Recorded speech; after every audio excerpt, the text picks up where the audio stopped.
स्वागत है आपका स्टेनो गुरुजी यूट्यूब चैनल। तो साथियों हम लोग प्रैक्टिस करेंगे 120 शब्द प्रति मिनट की स्पीड से डिक्टेशन का यहाँ पे अभ्यास करेंगे और इस क्रम में हमारा 8वां वीडियो। इससे पहले हमने 7 वीडियो अपडेट किए हैं। आप चाहें तो हमारे प्ले लिस्ट में जाके वहाँ पे आप क्रम वाइज वीडियो को देख सकते हैं और अपनी प्रैक्टिस कर सकते हैं, स्पीड इंक्रीज कर सकते हैं।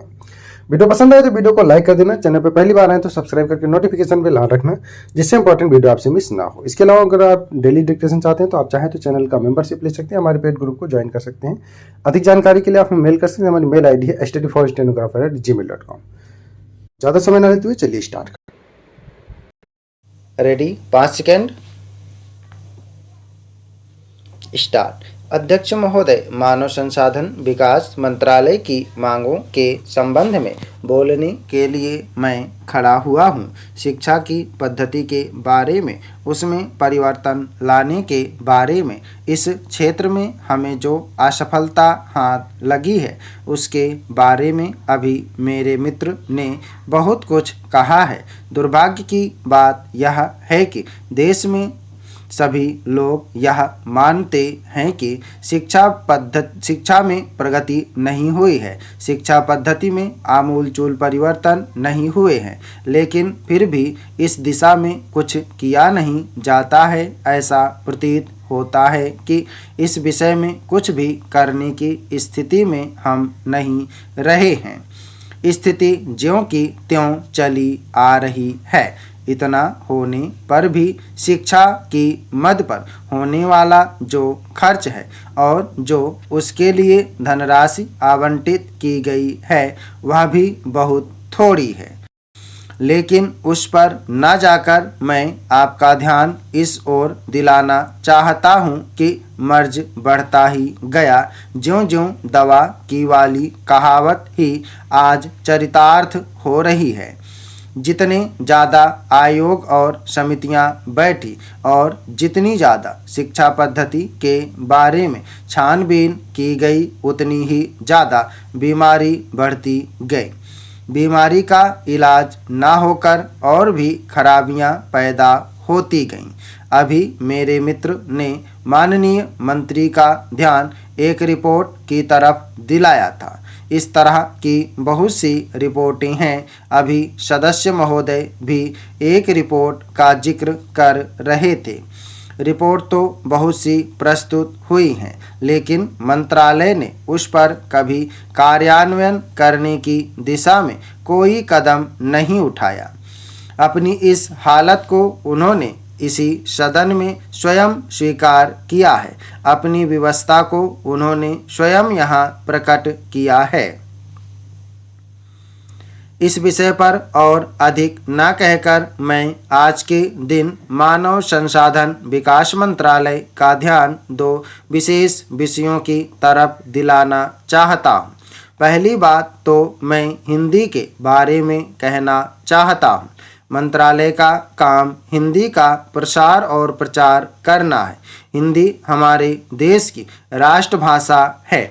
संविधान ने उसको राष्ट्रभाषा का स्थान दिया है, लेकिन हिंदी को वह स्थान अभी तक भी ठीक से प्राप्त नहीं हुआ है। इसके कई कारण हो सकते हैं। एक कारण हिंदी प्रेमियों का अधिक उत्साह हो सकता है। दूसरा, दलगत राजनीति से प्रभावित होकर राजनेताओं का भाषा के बारे में अपनाया गया दृष्टिकोण हो सकता है। महोदय, जो यह बजट प्रस्तुत हुआ है वह देश का एक ऐसा नया चित्र उपस्थित करता है, जो चित्र उन्माद का है, आशा का है, सफलता का है। इसमें नए कर ज़्यादा नहीं लगाए गए हैं और जो थोड़े से कर लगाए भी गए हैं वे इस ढंग से लगाए गए हैं कि सभी लोगों पर उसका बोझ पड़ता है। इससे भी उनको निराशा हुई है।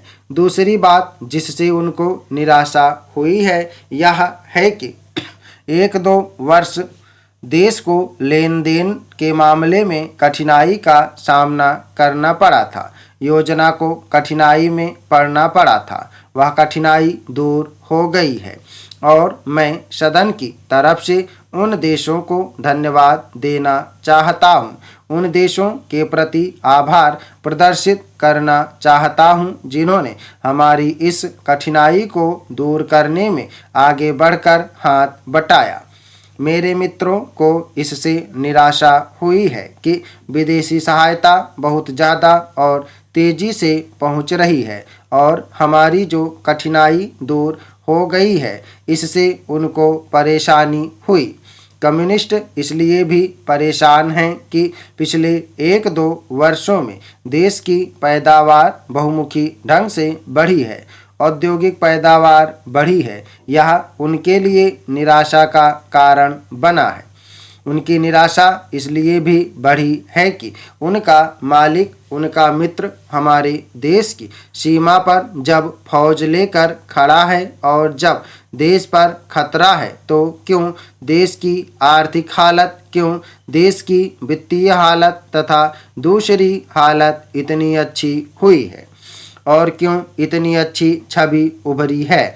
लेकिन उनकी निराशा हमारी सबसे बड़ी आशा है, उनकी असफलता हमारी सबसे बड़ी सफलता है और मैं समझता हूँ कि उनके भाषण हमारे वित्त मंत्री महोदय के लिए सबसे बड़े बधाई के भाषण हैं।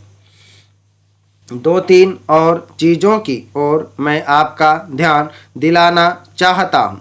उनकी और दूसरे माननीय सदस्यों ने भी आपका ध्यान दिलाया है। हमारी सरकार का ध्यान भी उस ओर गया है, लेकिन मैं समझता हूँ कि उन पर और अधिक ध्यान देने की आवश्यकता है। पहली बात तो यह है कि जब चीज़ों की पैदावार बढ़ रही है, जब देश उन्नति की तरफ जा रहा है, तब भी देश में कीमतें बढ़ रही हैं। महोदय, यह मानना कि उनको रोका नहीं जा सकता गलत है। इस महंगाई को रोकने के लिए कुछ विशेष कदम उठाने होंगे, कुछ विशेष काम करने होंगे।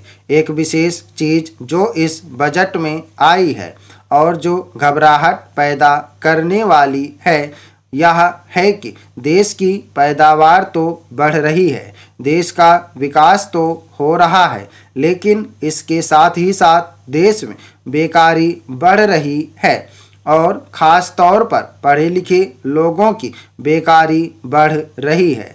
लोगों का बेकार होना खतरनाक चीज़ है। हमारी स्वतंत्रता के बाद शायद यह पहला अवसर है जब हमारी स्वतंत्रता के ऊपर एक आघात हुआ है और जिस प्रकार अपनी स्वतंत्रता की प्राप्ति के समय अपना सर्वस्व बलिदान करने के लिए तैयार थे, उसी प्रकार इस समय भी हमें तैयार होना होगा। माननीय प्रधानमंत्री जी के मत से मैं सर्वथा सहमत हूँ कि यह एक ऐसा अवसर है जिस अवसर पर कि इस देश की प्रतिनिधि संस्था जो यह लोकसभा है उसे इस संबंध में अपनी स्पष्ट राय देनी है और उस राय को देने के बाद हमें उस राय के अनुसार सरकार जो भी कार्रवाई करे उसमें सरकार को पूरा सहयोग भी देना है।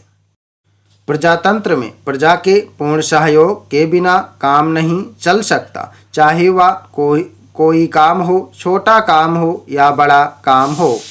फिर यह तो हमारी स्वतंत्रता की रक्षा का प्रश्न है और ऐसे अवसर पर प्रजातंत्रवादी राष्ट्र को उसकी सारी प्रजा को सरकार के साथ सहयोग के लिए तैयार रहना चाहिए। मैंने यह बात कई बार कही है और मैं फिर इसे दोहराना चाहता हूँ कि अनेक ऐसी बातें हैं जिनमें कि भिन्न भिन्न राजनीतिक दलों के होते हुए भी सब राजनीतिक दल मिलजुल कर काम कर सकते हैं। यह एक ठीक इसी प्रकार का अवसर है। मैं अपनी प्रधानमंत्री जी की वैदेशिक नीति का बड़ा भारी समर्थक रहा हूं और कल इस सदन में इस संबंध में जो बहस हुई उससे भी यह पूरा परिणाम निकाला जा सकता है कि जहां तक हमारी वैदेशिक नीति के सिद्धांतों का संबंध है वहां तक इस सदन का कोई दल, इस सदन का कोई भी सदस्य उन सिद्धांतों के विरुद्ध नहीं है।